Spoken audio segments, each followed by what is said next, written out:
Estimado profesor y estimados compañeros, bienvenidos al video. En esta presente ocasión quiero hablarles sobre mi tema y mi objetivo de mi presente revisión sistemática. Mi tema es el análisis y la descripción de las empresas turísticas nacionales e internacionales tras fenómenos perjudiciales en estos últimos 5 años.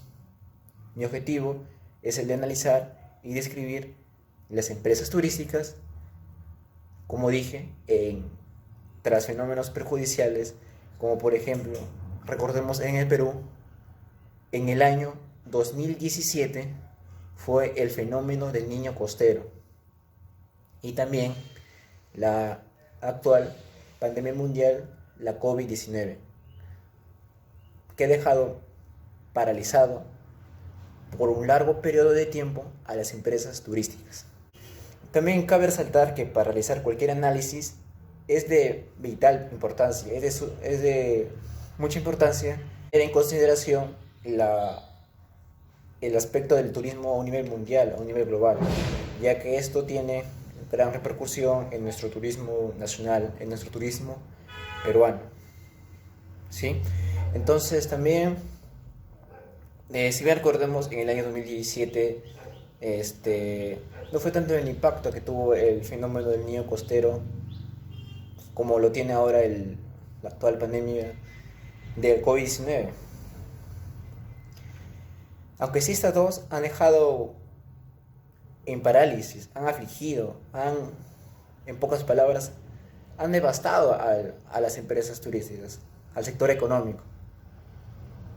Los ha dejado paralizados. También recordemos que en el año 2017 el fenómeno del niño costero no atacó directamente a los recursos naturales, sino que atacó a las vías de acceso. Con esto quiero decir que dejó en efecto abastecimiento. También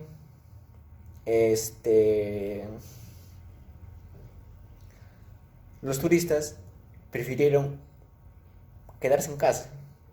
Los viajeros prefirieron no arriesgarse a salir a las calles. Prefirieron quedarse en su círculo de seguridad, en sus casas, con sus familias, a que arriesgar sus vidas allá afuera en la calle. Si bien el turismo nacional en Perú y en otros países vecinos, latinoamericanos, se recuperará de una manera gradual y lentamente, ¿no?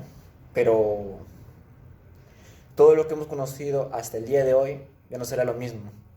Será una nueva normalidad, en donde las empresas turísticas deberán familiarizarse, deberán ser flexibles con las medidas de prevención. Deberá usar, por ejemplo, una mascarilla o un protector facial, ¿no? En donde los turistas tendrán que ver no solo el bienestar suyo, sino el bienestar total. También es importante mencionar que ahora las personas son más conscientes, que quizás esta no sea una de las últimas pandemias, sino quizás o probablemente la primera de muchas. Con esto, las personas, las empresas, todos,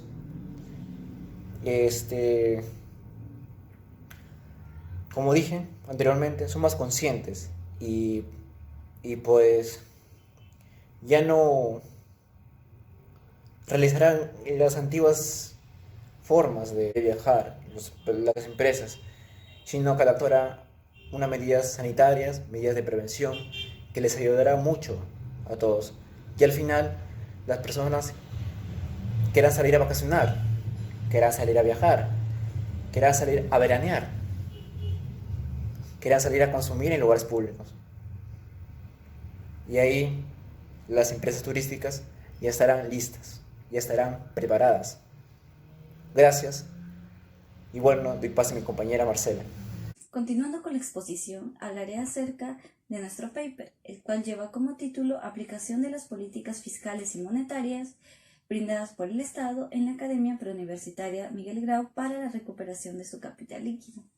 ¿Cuál es el objetivo que persigue esta investigación? Bueno, el objetivo o el fin que persigue esta investigación es aplicar tanto políticas monetarias como políticas fiscales brindadas por el Estado peruano.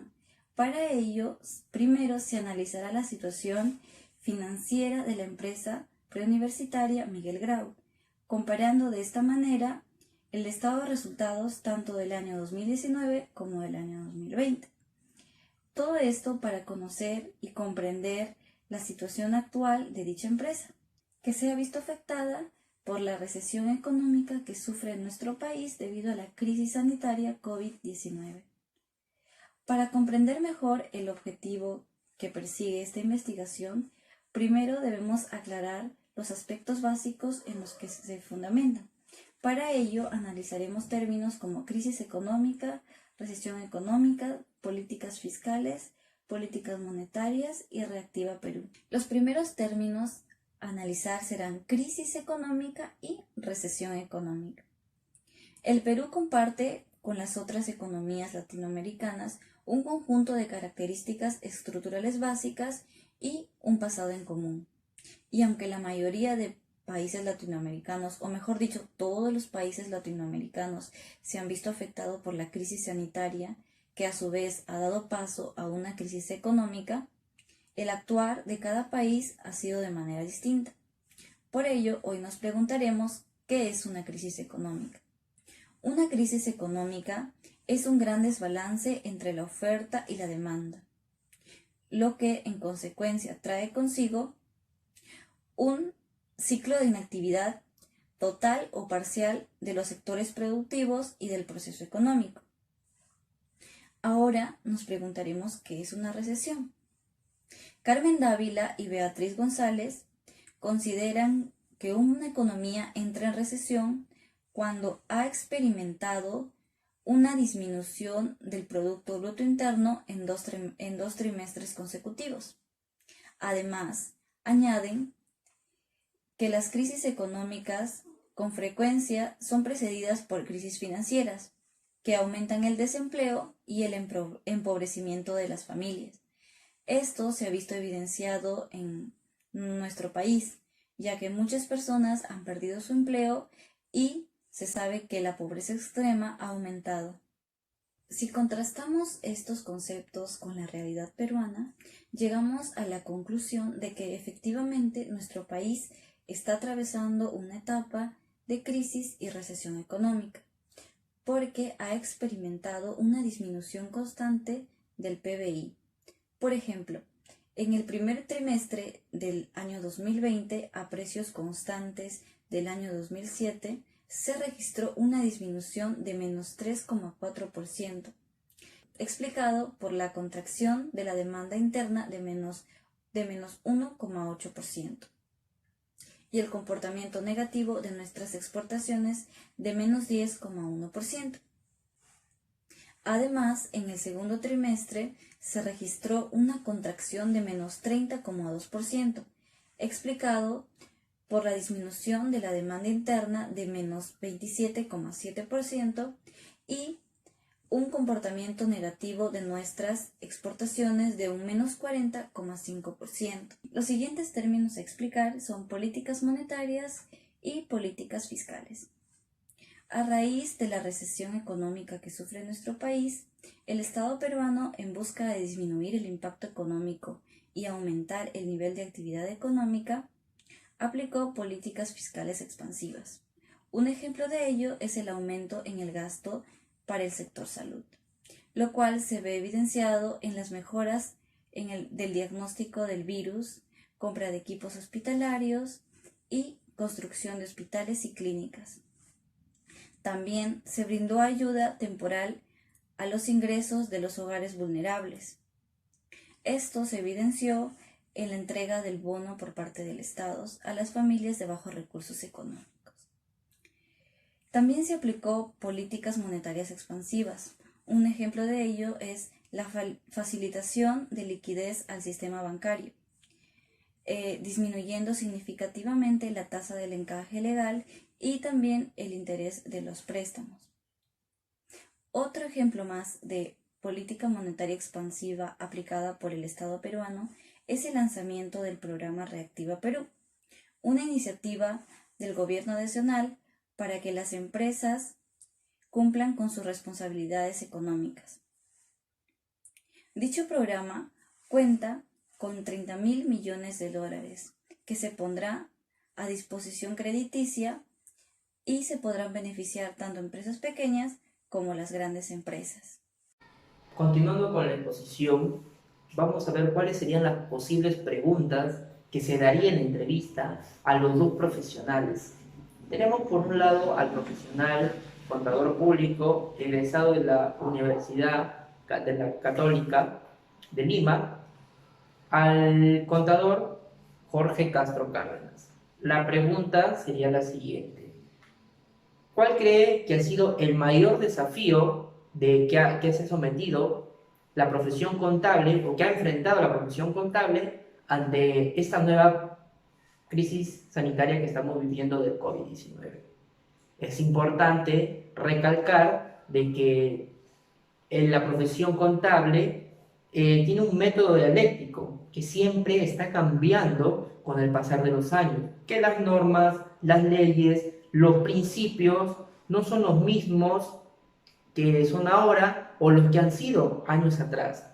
Sin embargo, es primordial saber cómo es que se ha desenvuelto el contador público ante esta nueva modalidad que es la virtualidad, trabajar desde casa. Bien sabemos de que, muy aparte de que el profesional contador público está sentado siempre frente a una computadora, es primordial saber cómo ha enfrentado esos grandes desafíos, si es que realmente es fácil como dice, o ha tenido que someterse a mayores desafíos que una pandemia. La siguiente pregunta sería si es que en la empresa donde él trabaja ha sido beneficiada del bono brindado por el Estado Reactiva Perú. Si fuese así, si es que realmente han podido recuperar el capital líquido tras este bono.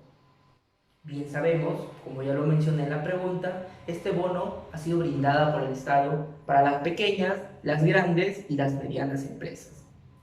Y bien, por eso de que los contadores entregan balances, registros diarios, mensuales o anuales de los ingresos y egresos de dicha empresa. Es por eso de que se han registrado muchas cifras rojas en las empresas, algunas se han ido a quiebre y ha habido mucho desempleo por la falta de liquidez. Y es por eso de que si ha habido consecuencias ha habido beneficio de este bono Reactiva Perú para las empresas. Claro, se sabe que tras el bono recibido para la empresa, el contador ha tenido que registrar nuevos balances de ingresos o egresos. Es por eso de que si es que la empresa realmente ha cubrido sus expectativas. Es importante informarnos si es que ese bono ha sido beneficioso para dicha empresa. La otra pregunta sería para el economista Walter Castro Galvez, egresado de la Universidad Nacional de Trujillo. La pregunta sería la siguiente: ¿qué otra solución daría él como economista para poder frenar la crisis económica que estamos viviendo, especialmente dos crisis que estamos viviendo, la inflación y la recesión? Tenemos a la recesión por un lado, que es la caída de 2 meses o 3 meses consecutivos del PBI, Producto Bruto Interno. Ahí abarcan las empresas, que son empresas productoras. Y por otro lado tenemos a la perturbación monetaria de la inflación, que es la alza continua y persistente de los precios, que afecta tanto ofertantes como demandantes, al igual que la recesión. Sin embargo, muchos ministros solamente se avalan de las políticas que da el Ministerio de Economía y Finanzas, que son las políticas fiscales, y el Banco Central de Reserva, que son las políticas monetarias. Por un lado tenemos que para frenar la recesión tenemos que usar las políticas fiscales expansivas, o también llamadas heterodoxas, y las políticas monetarias también llamadas expansivas o heterodoxas. Y para poder frenar dicha inflación son las políticas monetarias fiscales y monetarias ya mencionadas, pero son contractivas, o también llamadas restrictivas u ortodoxas. Pero es importante ver qué otra solución nos daría él como economista para poder frenar esas crisis, esas dos crisis económicas. ¿Qué podemos hacer realmente los demandantes y los ofertantes para poder tener esa estabilidad económica que tanto el Perú quiere o que el gobierno también desea? Sin embargo, esta crisis ha sido impactante para todos nosotros, ya sea a nivel del Perú o a nivel nacional, porque todos han sido perjudicados. Sin embargo, nos dicen de que esta crisis es la mayor de las crisis económicas que se ha vivido durante estos 200 años. Por eso que estas tres preguntas a los profesionales son esenciales para poder informarnos nosotros que nos estamos formando como futuros profesionales, qué debemos hacer y qué no debemos hacer, tanto en el ámbito laboral como personal. Doy pase a mi siguiente compañero, Anthony. Continuando con la exposición, el marco teórico de la revisión, del tema de la revisión sistemática, el cual es el análisis y descripción de las empresas turísticas nacionales e internacionales tras diversos fenómenos perjudiciales en los últimos 5 años. La primera palabra que fue tomada en cuenta para realizar el marco teórico fue análisis. Esta palabra proviene del griego análisis, que a su vez significa disolución. Según la RAE, edición 1992, nos brinda dos significados. El primero es que es una distinción de separación de las partes de un todo hasta llegar a conocer sus principios o elementos. La segunda es el examen que se hace una obra de un escrito, pero todo esto tiene que ser relacionado al estudio intelectual. Según Lalande, es una descomposición de un todo en sus partes, pero este nos brinda dos maneras de poder decirlo, ¿no? Caso material, el objeto analizado sufre una descomposición real en sus partes, y en caso material, el analizador lo hace la descomposición en su mente. Según Skinner, el análisis supone lógicamente la síntesis, ya que esta consiste en la descomposición ordenada de los elementos diferentes de un todo, o sea, se basa en una operación contraria al análisis. Como venimos hablando de análisis, he encontrado ciertos tipos de análisis: el cuantitativo, el cualitativo, el teórico, el formal, el estructural, el experimental, el exhaustivo. También hay distintas formas de decir sus acepciones, ¿no? Puede ser de médico, de un químico, de manera gramatical, de un matemático, en ciertas encuestas. La segunda palabra, y una de las más importantes en este marco teórico, va a ser la empresa. Según Reynoso, la palabra empresa es de origen italiano, desde siempre ha evocado la idea de emprender una acción con ciertos objetivos. Según la RAE, desde el punto de vista comercial, se le denomina como entidad integrada por el capital y el trabajo como factores de la producción y dedicada a actividades industriales, mercantiles o de prestación de servicios, generalmente con fines lucrativos y con la consiguiente responsabilidad. El diccionario de marketing de cultura define a la empresa como una unidad económica de producción, transformación o prestación de servicios, cuya razón de ser es satisfacer una necesidad existente en la sociedad. La tercera palabra también, la segunda sería más importante en el tema del marco teórico, sería el turismo. Para Requena y Muñoz, el turismo es uno de las pocas actividades humanas que ha sido abordada desde diversas disciplinas. Por ello, Cárdenas nos dice que al referirse al turismo, indica que es el conjunto de desplazamientos que genera fenómenos socioeconómicos, políticos, culturales y judiciales. Son 4. En este sentido, Acerenza expone que el turismo es la oportunidad del individuo de colmar sus necesidades cuando se encuentra entregado a sus labores. El ángulo geográfico, Acerenza y Matute y Azanza indican que el turismo es el desplazamiento de personas de un punto a otro. Ya no importa el distanciamiento, pero tienen que movilizarse. La otra palabra que fue considerada en el marco teórico fue el fenómeno.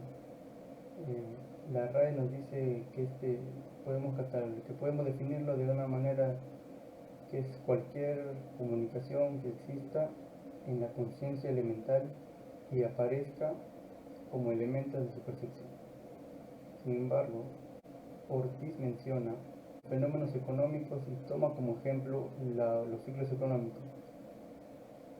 Los ciclos económicos miden la producción, trayendo consigo el punto más bajo del ciclo que llamado recesión. Y define los fenómenos pero naturales, por ejemplo, eventos extraordinarios, anormales o acontecimientos. Ahí podremos encontrar los huaicos, las lluvias torrenciales, los maremotos, terremotos y distintos fenómenos catastróficos. Nos dice que esto sucede debido a la forma en que vivimos, porque sabemos que cuando hubo el fenómeno del Niño había familias viviendo cerca de la quebrada y fueron perjudicadas y luego se quejaban con el Estado. O también familias que viven cerca de los cerros y debido a las intensas lluvias fueron azotadas con el huaico. Por lo tanto, los fenómenos tanto económicos como naturales afectan de alguna u otra manera a la empresa y afectando a la empresa afectan a la sociedad, porque ya si la empresa está afectada no brinda trabajo como debería ser a la sociedad y la sociedad se quedaría sin trabajo y por lo tanto no tendrían cómo sustentar sus gastos. Gracias.